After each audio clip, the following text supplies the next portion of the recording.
Hello friends, मैं सूरज प्रकाश और आपके अपने यूट्यूब चैनल में आपका स्वागत करता हूं। तो इस चैप्टर में हम जानेंगे एक्सरसाइज 1.2 मींस मैथ की चैप्टर 1 की 1.2 एक्सरसाइज। ठीक है, तो यहाँ पे आपका पहला सवाल एक्सरसाइज में दे रखा है, निम्नलिखित संख्याओं की अभाज्य गुणनखंडों के गुणनफल के रूप में व्यक्त कीजिए। मींस इसमें कुछ संख्या दे रखी हैं, उनको अभाज्य गुणनखंडों के गुणनफल के रूप में व्यक्त करना है। ठीक है, तो यहाँ पे हम आपको पहला सवाल देख लेते हैं। मतलब पहले सवाल का पहला दे रखा है, उसमें 140 संख्या दे रखी है। तो उसको हम कैसे करेंगे, जैसे यहाँ पे लिखा रखा है 140। ठीक है, 140 को हम इसमें अभाज्य गुणनखंड को, आप तो जानते हैं गुणनखंड विधि कैसे करते हैं, इस तरीके से। तो हमने 140 लिख लिया। ठीक है, तो इसको पहले सबसे छोटी संख्या 2 से पहले इसमें भाग देते हैं। तो दो सत्ते 14। ठीक है, जीरो का जीरो उतार लिया। ठीक है, तो दो तिया 6, यहाँ पे एक बचा, एक 10 हो गया। ठीक है, दो पंजे 10। ठीक है, फिर ये अगर हम यहाँ पे लास्ट में 5 आ गया, इसलिए हम 5 से देखते हैं। 5 सत्ते 35 और 7 एकम 7। तो इसके जो गुणनखंड आए वो 2 2 5 7 ही आए। तो हम इसको यहाँ पे लिख लेंगे 140 बराबर 2 गुणा 2 गुणा 2 2 गुणा 2 गुणा 5 गुणा 7। ठीक है, तो इस तरीके से इसके हम लिख सकते हैं अभाज्य गुणनखंड। लेकिन अगर इसको भी हम इस तरीके से भी लिख सकते हैं, जैसे 2 की यहाँ पे मतलब 2 इसके, तो 2 किया 2 गुणा 5 गुणा 7। ठीक है, तो ये हमारा हो गया यहाँ पे पहला सवाल। ठीक है, अब हम आपको दिखा देते हैं, यहाँ पे एक और सवाल ले लेते हैं। चलो, अब हमने यहाँ पे पांचवा सवाल ले लिया। तो पांचवा सवाल यहाँ पे दे रखा है 7429 तो 7429 को भी हम उसी तरीके से गुणनखंड करेंगे। तो ये थोड़ा आपको यहाँ पे देखना पड़ेगा। तो यहाँ पे लेकिन मैंने कर रखा है 17 से, क्योंकि इससे छोटी संख्या से यहाँ पे नहीं जाएगा, तो हमने 17 से किया। 17 चौका यहाँ पे करके इस तरीके से हमने यहाँ पे लेंगे तो यहाँ पे 4 बच जाएगा। फिर आगे करेंगे यहाँ पे 3 और 7, मतलब इतनी बार ये चला जाएगा। 17 से करेंगे तो 437 बच जाएगा। ठीक है, फिर 19 से करेंगे तो 19 दूनी 38, और फिर इस तरीके से करके 3। तो इस तरीके से मतलब ये 3 बार 19 से भाग देंगे, इसमें 437 में 23 बार जाएगा। फिर 23 को कोई इसके नहीं होते ना कोई, ये क्योंकि ये भी एक अभाज्य संख्या है। 23 क्या है, एक अभाज्य संख्या। तो 23 को एकम 23। तो 17 19 23 ये तीनों ही अभाज्य संख्या हो गई। तो ठीक है, हम इनको इसके 7429 के गुणनखंड कितने हो गए यहाँ पे, 7429 के 17 गुणा 19 गुणा 23। तो ये उसके हो गए गुणनखंड। ठीक है, हमने इसे किसके रूप में व्यक्त कर दिया, गुणनखंड के रूप में। ठीक है, तो बाकी के यहाँ पे जैसे 156 और ये 3825, 5000, 5, ये जो तीनों सवाल दे रखे हैं, इनको आप खुद कर लीजिएगा। ठीक है, क्योंकि ये भी सेम है, इसमें कुछ नहीं है। ठीक है, तो अब देख लेते हैं हम दूसरा सवाल। तो दूसरे में दे रखा है आपको यहाँ पे पूर्णांकों के निम्नलिखित युग्मों के एचसीएफ और एलसीएम ज्ञात कीजिए तथा इसकी जांच कीजिए कि दो संख्याओं का गुणनफल बराबर एचसीएफ और एलसीएम है। ठीक है, तो यहाँ पे क्या दे रखा है, हमें हमें दे रखा है मतलब संख्याएं दे रखी हैं। तो उनका हमें क्या निकालना है, दो संख्याओं के, अगर हम इन दो संख्याओं का गुणनफल करेंगे तो वो हमें सिद्ध करना है कि एचसीएफ और एलसीएम के बराबर होती हैं या नहीं। तो सबसे पहले यहाँ पे हम देख लेते हैं, लास्ट वाला सवाल देख लेते हैं, 336 और 54 वाला, क्योंकि स्टार्टिंग के दोनों सवाल थोड़े छोटे हैं, तो उसको थोड़ा देख लेते हैं। ठीक है, तो यहाँ पे हमने वही ले रखा है, तीसरा सवाल ले रखा है 336 और 54। ठीक है, तो अब हम क्या करेंगे, सबसे पहले तो हमें इनके एचसीएफ और एलसीएम निकालेंगे। तो एचसीएफ और एलसीएम निकालने के लिए क्या करेंगे, हम इनका अभाज्य गुणनखंड विधि से, इनके द्वारा हम इनका पहले गुणनखंड करेंगे। तो हम जानते हैं इनको करना किस तरीके से करेंगे। पहले हम 336 यहाँ पे लिख लिया, 54 यहाँ पे लिख लिया। तो 336 के हम गुणनखंड करेंगे तो कैसे करेंगे, दो एकम दो, यहाँ पे एक बचा। ठीक है, 13 हो गया है। 2 छिंग 12, यहाँ पे एक बचा। ठीक है, 16 हो गया है। 2 अट्ठे 16, यहाँ से करेंगे 2 अट्ठे 16 और 2 चौका 8, 2 चौका 8 और 2 दूनी 4, 2 दूनी 4, 2 एकम 2। फिर ये 2 से नहीं जाएगा तो यहाँ पे 3 से लेंगे, 3 सत्ते 21। फिर ये 7 से करेंगे, 7 एकम 7। तो 336 के ये वाले हमने गुणनखंड, ये जो इधर वाले लिख रहे हैं, हमने यहाँ पे लिख लिए, जैसे 2 गुणा 2 गुणा 2 गुणा 2 गुणा 3 गुणा 7। ठीक है, अब 54 के देख लेते हैं। 54 में क्या होता है, 2 दूनी 4, यहाँ पे एक बचा। ठीक है, 14 हो गया ना। तो 2 सत्ते 14। अब ये 2 से नहीं जाएगा, क्योंकि पीछे क्या आ गई, एक विषम संख्या आ गई। तो अभी हमें 3 से चला जाएगा, क्योंकि 3 के पहाड़े में 27 आता है। तो 3 नीम 27। ठीक है, 3 से फिर चला जाएगा, 3 त्रिकाना और 3 एकम 3। तो फिर इसके भी ये गुणनखंड जो आए, इसको भी हम कहाँ लिख लेंगे, यहाँ पे लिख लेंगे।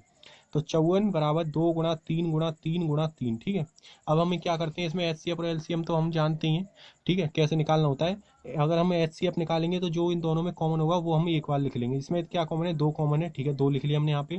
फिर इसमें 2 कॉमन, 2 ले लिया, इसमें 2 नहीं है। फिर हम क्या आएंगे, इसमें 3 है और इसमें भी 3 है, तो 3 लिख लेंगे। ठीक है, 3। अब इन दोनों को गुणा करेंगे, 3 दूनी 6, तो ये आ गया 6। तो ये हमारा क्या प्राप्त हो गया, हमें एचसीएफ प्राप्त हो गया। ठीक है, और एलसीएम कैसे निकालते हैं, जो चीज़ कॉमन है उसे हम एक बार लिखते हैं और बाकी के बचा हुआ सब लिखते हैं। तो यहाँ पे दो दो ये वाली तो हमें कॉमन है, तो ये तो हमने लिख लिया, ठीक है। अब यहाँ पे क्या बचा, दो बचा, दो लिख लिया, ये वाला दो बचा, ये दो, फिर ये वाला दो लिखा, ये वाला दो। अब यहाँ पे तीन जो कॉमन था वो हमने तीन यहाँ पे लिख लिया, ठीक है। बाकी का जो सात है वो हमने इधर लिख लिया, ठीक है। फिर देखते हैं क्या बचा, यहाँ पे दो बार तीन और बचा, तो ये दो बार तीन वाला ये वाला भी आ गया, ठीक है। तो ये सात तो ये वाला आ गया, ठीक है। ये हमने बचा हुआ भी लिख लिया और जो कॉमन है वो एक बार लिखा, ठीक है। अब देख लेते हैं, इनका गुणा कर लेते हैं। दो दूनी चार, चार दूनी आठ, आठ दूनी सोलह, सोलह सोलह सोलह सोलह बत्तीस, सोलह तीन अड़तालीस, अड़तालीस यहाँ तक अड़तालीस आया। तीन त्रिका नौ, नौ तो तीन त्रिका नौ, नौ सत्ते 21, नौ सत्ते 63, ठीक है। तो 63 यहाँ का और 48, 48 और 63 का आप गुणा करोगे तो 3024 आपको प्राप्त होगा, ठीक है। तो यानी हमें क्या मिल गया, एलसीएम भी मिल गया ये वाला और एचसीएफ मिल गया। एलसीएम मिला हमें 3024 और एचसीएफ मिला हमें 6। तो अब क्या करेंगे, हमने आपको स्टार्टिंग में क्या कहते हैं इसमें दे रखा है कि पहली संख्या मतलब दो संख्याओं का गुणनफल क्या कहते हैं उसके एचसीएफ और एलसीएम के बराबर होता है, ये हमें सिद्ध करना है। तो हमें क्या करेंगे, इसके बराबर ये दोनों संख्याओं का गुणनफल और एलसीएम एचसीएफ का गुणनफल हम रख के देखते हैं ये चीज़ सही आती है नहीं।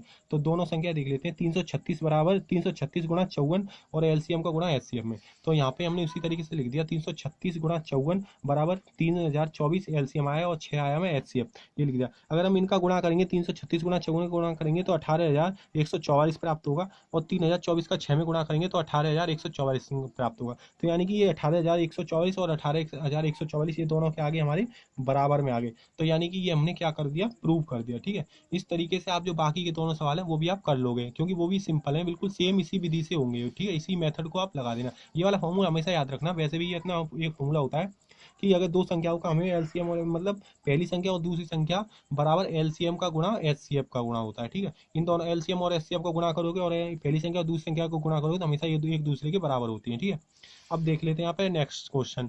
नेक्स्ट में कहता है कि अभाज्य गुणनखंड विधि द्वारा निम्नलिखित पूर्णांकों के एचसीएफ और एलसीएम आपको ज्ञात करने हैं, ठीक है। तो अभाज्य गुणनखंड विधि तो हम जानते हैं, वो जो गुणनखंड करके जो करते हैं उस तरीके से। तो यहाँ पे दे रखा है, यहाँ पे तीन सवाल इसमें दे रखे हैं, तो हमने पहला ही सवाल ले लिया यहाँ पे, ठीक है। पहले सवाल में दे रखा है 12, 15, 21। तो 12, 15, 21 जो दे रखा है इनके हम अलग अलग गुणनखंड कर लेंगे अभाज्य गुणनखंड विधि द्वारा, ठीक है। ये वाली जो होती है इसे अभाज्य गुणनखंड विधि बोलते हैं। तो हम 12 के करेंगे, 2 6 12 और 2 3 6 और 3 एकम 3। 15 के करेंगे 3 5 15, 5 एकम 5। 21 के करेंगे 3 7 21, 7 एकम 7। तो ये हमें इसके मतलब इसके हमें गुणनखंड प्राप्त हो गए। तो 12 के एक तरफ लिख लेंगे, 12 के लिख लेंगे 2 गुणा 2 गुणा 3, 2 गुणा 2 गुणा 3। उसी तरह 15 के लिख लेंगे 3 गुणा 5। उसी तरह 21 के लिख लेंगे 3 गुणा 7। अब हमें क्या करना है, इसके हमें इसमें एलसीएम और एचसीएफ हमें क्या करने, ज्ञात करने हैं, ठीक है। तो कैसे होंगे, इसमें जो कॉमन होगा उसे एक बार लिखेंगे, मतलब इसमें जो कॉमन होगा वही तो हमारा एचसीएफ हो जाएगा। तो ये यहाँ पे क्या कॉमन है, 3 3 और ये 3, ये तीनों में आ रहा है ना 3 3, तो ये हमारा क्या होगा एचसीएफ। अब इसमें एलसीएम में क्या होता है कि जो कॉमन होता है उसे एक बार लिख लेते हैं और बाकी का जो होता है बचा हुआ सब लिखते हैं। तो यहाँ पे 3 तो हमने कॉमन है ना, तो हमने 3 लिख लिया। बाकी का यहाँ पे बचा हुआ 2 गुणा 2 है, ये 2 गुणा 2 लिख लिया। यहाँ पे 5 बच रहा है, ये 5 लिख लिया। यहाँ पे क्या बच रहा है, 7 बचा हुआ है, तो यहाँ पे हमने 7 लिख लिया, ठीक है। अब इनका हम गुणा करेंगे तो कितना आएगा, 420। कैसे, इनका गुणा करके देख लीजिए आप कितना आएगा, 420। 3 दूनी 6, 6 दूनी 12, 12 पंजे 60 और 60 और 7 यानी 6 सत्ते 42, 420। ये 420 से आपका क्या हो गया, एलसीएम हो गया, ठीक है। तो आपको क्या प्राप्त हो गया, एलसीएम और एचसीएफ, यही आपको क्या करना था, ज्ञात करना था, ठीक है। तो यहाँ पे मैंने एक क्वेश्चन कर दिया आपका 30 लिखा, 12 15 और 21 का कर दिया है। तो 17 30 29 तीनों अभाज्य संख्या है और 8 9 25 इनका, इन दोनों का खुद कीजिए, क्योंकि ये भी बहुत सिंपल है, ठीक है। तो यहाँ पे हम क्या करते हैं, नेक्स्ट क्वेश्चन दिल लगाते हैं, ठीक है।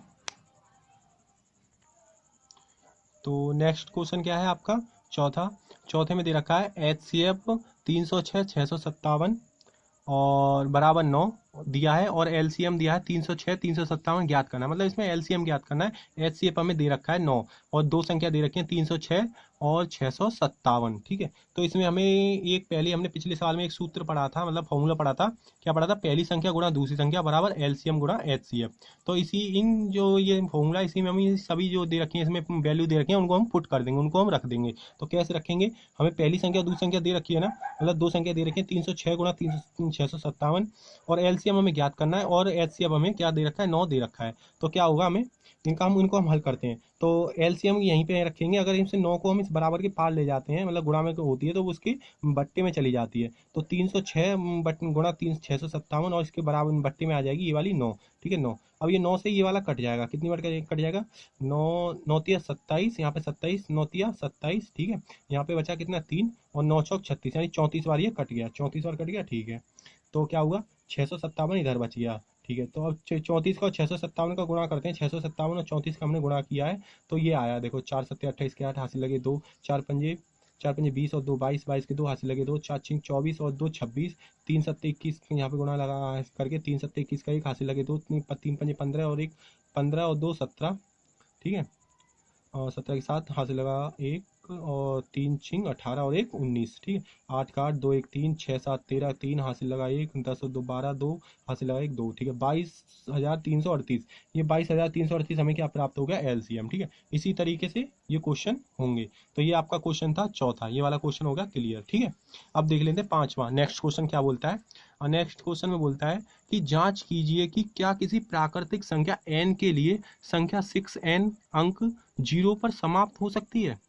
ठीक है, तो इसमें आपसे पूछता है, इसमें आपको सिद्ध मतलब जांच करवा रहा है, एक प्राकृतिक संख्या n के लिए संख्या 6n अंक 0 पर समाप्त होती है या नहीं। ठीक है, तो उसके लिए मतलब इसका कहने का मतलब ये है कि कोई संख्या दे रही है, तो इसमें जैसे इसमें संख्या है, लास्ट संख्या जैसे इसमें 8 है तो उसमें यहाँ पे 0 मतलब 6n के ऐसी कोई संख्या रखने पर यहाँ पे जो है वो 0 पे समाप्त होगी या नहीं होगी। अगर यहाँ पे 0 होगी तो ऐसी कोई संख्या मिलेगी हमें या नहीं मिलेगी। तो उसके लिए ना क्या करेंगे हम देखते हैं।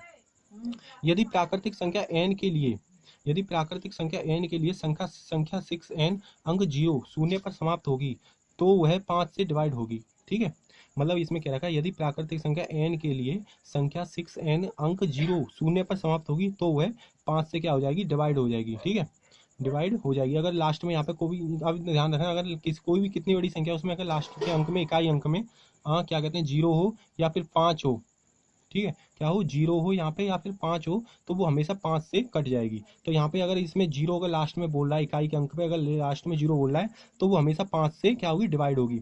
अर्थात 6n के प्राइम फैक्टर में प्राइम नंबर 5 होना चाहिए। मतलब अगर हम 6 के अगर प्राइम फैक्टर करेंगे, मतलब गुणनखंड करेंगे, अभाज्य गुणनखंड करेंगे तो उसमें 5 जरूर होना चाहिए। लेकिन 6 के केवल 2 और 3 ही, 2 और 3 ही क्या होते हैं, प्राइम नंबर होते हैं।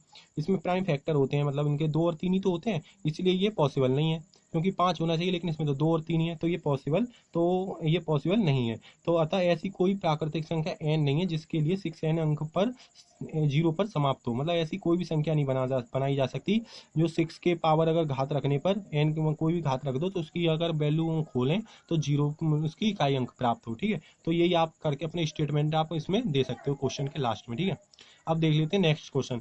नेक्स्ट क्वेश्चन आपका जो 7वां क्वेश्चन है वो आपकी रियल लाइफ के ऊपर है। तो उसमें दे रखा है कि किसी खेल के मैदान के चारों ओर एक वृत्ताकार पथ है। ठीक है, मतलब छठवें क्वेश्चन, सॉरी ये नहीं है, अभी तो आपका 6वां क्वेश्चन रह गया। ठीक है, पहले 6वें को देख लेते हैं। व्याख्या कीजिए कि 7 गुणा 11 गुणा 13 प्लस 13 और 7 गुणा 6 गुणा 5 गुणा 4 गुणा 3 गुणा 2 गुणा 1 प्लस 5 भाज्य संख्याएं क्यों हैं। मतलब इसमें 2 संख्याएं दे रखी हैं तो वो पूछा ये भाज्य संख्या है लेकिन क्यों, मतलब ये हम यहाँ पे कंपोजिट नंबर दे रखे हैं लेकिन ये कंपोजिट नंबर तो है लेकिन क्यों है, इनको सिद्ध कीजिए। तो इसमें हम पहले इसको देख लेते हैं, यहाँ पे देख लेते हैं क्या क्या बोला है, 7 गुणा 11 गुणा 13 प्लस 13। तो देखो एक संख्या तो ये वाली हो गई और ये 13 हो गई, या प्लस या माइनस अगर बीच में आ जाए तो वो संख्या अलग हो जाती है। गुणा में भाग में संख्या सिर्फ एक होती है, तो एक संख्या ये होगी, एक 13 होगी। तो यहाँ पे हम देखो ये वाला 13 और ये वाला 13 क्या करते हैं, कॉमन ले लेंगे। यहाँ पे अगर कॉमन ले लेंगे, ठीक है, तो यहाँ पे क्या रह जाएगा, 7 रह जाएगा, 11 रह जाएगा और 13 की जगह पे 1 रह जाएगा और इधर भी क्या रह जाएगा, प्लस में 1 रह जाएगा। ठीक है, क्योंकि हम 13 यहाँ से इस संख्या में से इस संख्या में से हमने क्या ले लिया, कॉमन। अब अंदर वाली संख्या को गुणा करेंगे तो 11 सत्ते वो 11 सत्ते कितने हो गए, 77 और प्लस 11 सत्ते 77 और गुणा 1 77 एकम 77 और प्लस 1 78। तो 13 को बाहर है ये और ये अंदर हो गया 78। यानी कि अतः ये 2 6 13, ये जो 78 जो है क्या है 2 6 और ये खुद 13 आदि नंबर से डिवाइड हो जाएगा। तो ये 2 से ज़्यादा फैक्टर देता है, तो ये कंपोजिट नंबर है। मतलब कंपोजिट नंबर की क्या शर्तें होती हैं, कंपोजिट नंबर वो होता है जिसके 2 से अधिक फैक्टर हो, मतलब 2 से अधिक उसके फैक्टर होते हैं और उसे बोलते हैं कंपोजिट नंबर, मतलब भाज्य संख्या। और अभाज्य संख्या वो बोलते हैं जिनके दो दो फैक्टर होते हैं, या तो वो एक से जाता है, उसका डिवाइड होता है, या फिर खुद उसी संख्या से।